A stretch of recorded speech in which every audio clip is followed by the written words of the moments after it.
উড়িষ্যার বালেশ্বরে 3টি ট্রেনের সংঘর্ষ, মৃত্যুর কোলে ঢলে পড়ল 261টি প্রাণ। কার গাফিলতি, কিভাবে ঘটলো, কেন ঘটলো, দেখুন প্রতিবেদন। বারবার দাবি করছিলাম যে জেনারেল কম্পার্টমেন্টে যারা ওঠেন তারা টিকিট কেটে ওঠেন। বহু মানুষ নিখোঁজদের আত্মীয়রা তারা খবর পাচ্ছেন না, রেলের তরফ থেকেও কোনো কথা জানানো হচ্ছে না। এবং আমার কাছে এই মুহূর্তে আছে এইরকম ওই কম্পার্টমেন্টে যাচ্ছিলেন টিকিট কেটে নিখোঁজের তালিকায় একজনকে আমরা পেয়েছি। আপনার কে নিখোঁজ হয়েছে? আমার ছোট ভাই। কি নাম? কৃষ্ণ রবিদাস। কোথায় যাচ্ছিল? যাচ্ছিল বাড়ি হরিশ্চন্দ্রপুর। কোথায়? ব্যাঙ্গালোর থেকে বাড়ি যাচ্ছিল, হরিশ্চন্দ্রপুর যাচ্ছিল। আচ্ছা, হ্যাঁ, তো মানে সন্ধ্যাবেলায় গল্প হয়েছে 5টার পরে, হ্যাঁ, যে আমি আসছি কালকে বাড়ি। হ্যাঁ, হাওড়াতে নামবো। আমি বাড়ি আসছি সন্ধ্যাবেলায়। তো তারপরে সকালে আমি ফোন করছি রাত 3টার সময়, তো মোবাইল সুইচ অফ। মানে যশবন্তপুর এক্সপ্রেসে? হ্যাঁ হ্যাঁ হ্যাঁ, জেনারেল কম্পার্টমেন্টে ছিল? হ্যাঁ হ্যাঁ, ওটা লাস্ট কখন কথা হয়েছে? লাস্ট 6টার দিকে লাগছে। হ্যাঁ, 6টার সময় লাস্ট কথা হয়েছে, 6টার সময়। তখন কি বললো? তখন বললো যে আমরা চলে আসছি, হাওড়াতে নামবো, হাওড়া থেকে আবার ফের গাড়ি ধরবো, গাড়ি ধরে হরিশ্চন্দ্রপুর যাবো। তারপরে কতক্ষণ বাদে জানতে পারলেন দুর্ঘটনা হয়েছে? আমরা সকালে জানতে পেরেছি দুর্ঘটনা। কি মানে আর যোগাযোগ করা যাচ্ছে না? না, আর যোগাযোগ হচ্ছে না। কি বলছে? Phone switch off? Switch off. ওখানে কি কি নাম বললেন আপনার ভাই? কৃষ্ণ রবিদাস। রবিদাস, হরিশ্চন্দ্রপুরে? হরিশ্চন্দ্রপুরে। মানে ওখানে কোথায় কাজ করতো? ওখানে ব্যাঙ্গালোরে কাজ করতো। এখন রেলের এখানে জানিয়েছেন? হ্যাঁ। কি বললো ওরা, কি বললো? না, এত এখন আমরা জানাইনি। এখন আমরা বর্তমানে বাড়ি থেকে আসলাম। মানে কোনো কিছু পাচ্ছেন না? না। অর্থাৎ বুঝতে পারছেন যে যশবন্তপুর এক্সপ্রেস, যে এক্সপ্রেসটা দুপুর 1:30 নাগাদ এখানে এসে পৌঁছায়, তার যে লাস্ট জেনারেল কম্পার্টমেন্ট, সেই কম্পার্টমেন্টের এই ছিলেন ওনার দাদা কৃষ্ণ রবিদাস। মালদার হরিশ্চন্দ্রপুরে বাড়ি, তাকে খুঁজে পাওয়া যাচ্ছে না, কোনো খবর নেই। অর্থাৎ সেই কম্পার্টমেন্টটা অত্যন্ত ক্ষতিগ্রস্ত হয়েছে। যে অভিজ্ঞ যারা এখানে এসছেন, যারা ওই ট্রেনে এলেন, তারা বললেন ওই কম্পার্টমেন্টটা দুমড়ে মুচড়ে গেছে। এখন খুঁজছেন, তারা অসহায় খুঁজছেন, এখানে ওখানে খুঁজে বেড়াচ্ছেন, কোনো রকম কোনো খবর নেই। আপনি কে হন ওনার? গ্রাম্য, আমি ওর দাদা সম্পর্ক। হ্যাঁ, আমার নাম শীষ মোহাম্মদ। আচ্ছা, কি বলছে? রেলের কাছে গিয়েছিলেন? আমার ছেলেকে 3টার সময়তে খাতা পেয়েছে, ফোন করেছে রেল কোম্পানিকে, এই নাম্বারটা কার, এবার ফোন করছে। সকালে এসে বলছি তোমার ছেলেকে বাড়ি আসছে? বলছে হ্যাঁ। তো সব বলছে আমাকে 5:30টার সময় একবার ফোন করেছে, 6টার সময় ফোন করে সব বলছে। তারপরে সুইচ অফ মোবাইল, কোনো কিছু পাওয়া যাচ্ছে না। আর বললো কি ওই ট্রেনেই এসছে।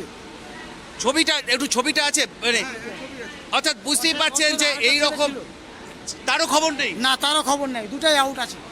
অর্থাৎ বুঝতে পারছেন এইটা হচ্ছে কৃষ্ণ রবিদাস, যে ব্যাঙ্গালোরে গেছিল কাজের জন্য।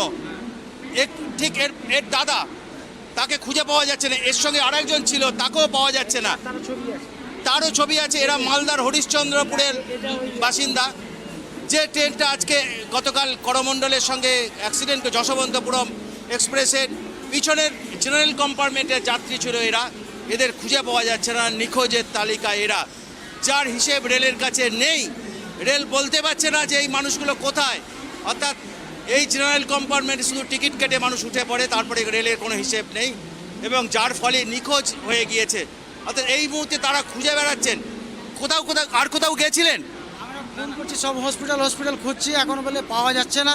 এখন মৃত্যু হয়ে গেছে, কি কোথায় ফেলে দিয়েছে আমরা কিছু বলতে পারছি না।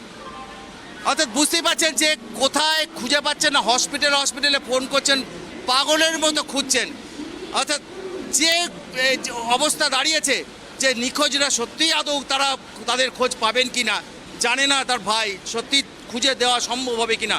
কিন্তু যে মর্মান্তিক খবর আমরা পেয়েছি, যে যশবন্তপুরমের যাত্রী ছিল এর কৃষ্ণ, অর্থাৎ এর দাদা, সে কিন্তু সেই কম্পার্টমেন্টটা ব্যাস্ট হয়ে গেছে, যেটা বলছিলেন যশবন্তপুরমের এক্সপ্রেসে যারা এলেন। কিন্তু জানেন না, রেল জানে না তারা কোথায়। অর্থাৎ যারা টিকিট কেটে জেনারেল কম্পার্টমেন্টে উঠেছে, তাদের দায়িত্ব কিছুই নেয় না, যার ফলে অসহায় মানুষগুলো এখন পাগলের মতো খুঁজে বেড়াচ্ছেন। এরকম প্রচুর মানুষ খুঁজে বেড়াচ্ছেন। কে জবাব দেবে? কার গাফিলতি? রেল মন্ত্রক, তারা বলে দিচ্ছে, রেলমন্ত্রী স্বয়ং বলে দিচ্ছেন তাদের কোনো গাফিলতি। তার গাফিলতি কার? এই অসহায় মানুষগুলোর প্রশ্ন রেলমন্ত্রীকে। আপনারা রেলমন্ত্রীকে জানতে চান, বলুন এই গাফিলতি বলছে রেলের নয়, কি বলবেন? গাফুলতি তো গাফালেতি রেলমন্ত্রীর গাফালেতি, নাহলে আমরা এখনও ঢুঁড়ে পাচ্ছি না। আমরা সব হসপিটাল খবর নিচ্ছি, যত যা করতে হচ্ছে ফোন করছি, আধার কার্ড পাঠাচ্ছি, এসপিকে জানাচ্ছি, আইসিকে জানাচ্ছি, বিডিওকে জানালাম, প্রধানকে জানাচ্ছি, কী করেনি। তারপরে আমি হরিশ্চন্দ্রপুর থেকে এই পুলি এক্সপ্রেসে আমরা আজকে হাওড়া এলাম। এখন আমি ঢুঁড়তে পাগল হয়ে গেলাম, পেলাম না কোথায় কি আছে কি না, বেঁচে আছে কি না, কি হসপিটালে আছে কি না, এটা কেউ বলতে পারছে না, কোনো হসপিটালওয়ালা বলছে না কি নাই গো। অর্থাৎ দেখতে পাচ্ছে যে এই প্ল্যাটফর্মে কিন্তু ট্রেনটি এসেছিল যশবন্তপুর, যেটা কুলিক এক্সপ্রেস হাওড়া রাধিকাপুর। এই ট্রেনেই এনারা এসছেন এবং তারা ওখান থেকে কোনো রকম কোনো সংবাদ না পেয়ে তারা হাওড়া স্টেশনে এসছেন, যে ট্রেনটা 1:30টার সময় এসছে, যেটা কালকে করমণ্ডলের সঙ্গে দুর্ঘটনায় পড়েছিল। কিন্তু তারা এখন খুঁজে পাচ্ছেন না, খুঁজছেন তাদের আত্মীয়কে, অর্থাৎ ওর দাদাকে, ইনি পাড়ার লোক, তারা খুঁজছেন পাগলের মতো, কোনো উত্তর নেই। কে দেবে এই নিরীহ মানুষগুলোকে উত্তর, সেই প্রশ্নই কিন্তু এখন উঠছে। অর্থাৎ মানুষ এখন এরকম নিখোঁজ মানুষ প্রচুর, যার কোনো সন্ধান নেই, কোনো খবর রেলের কাছে নেই।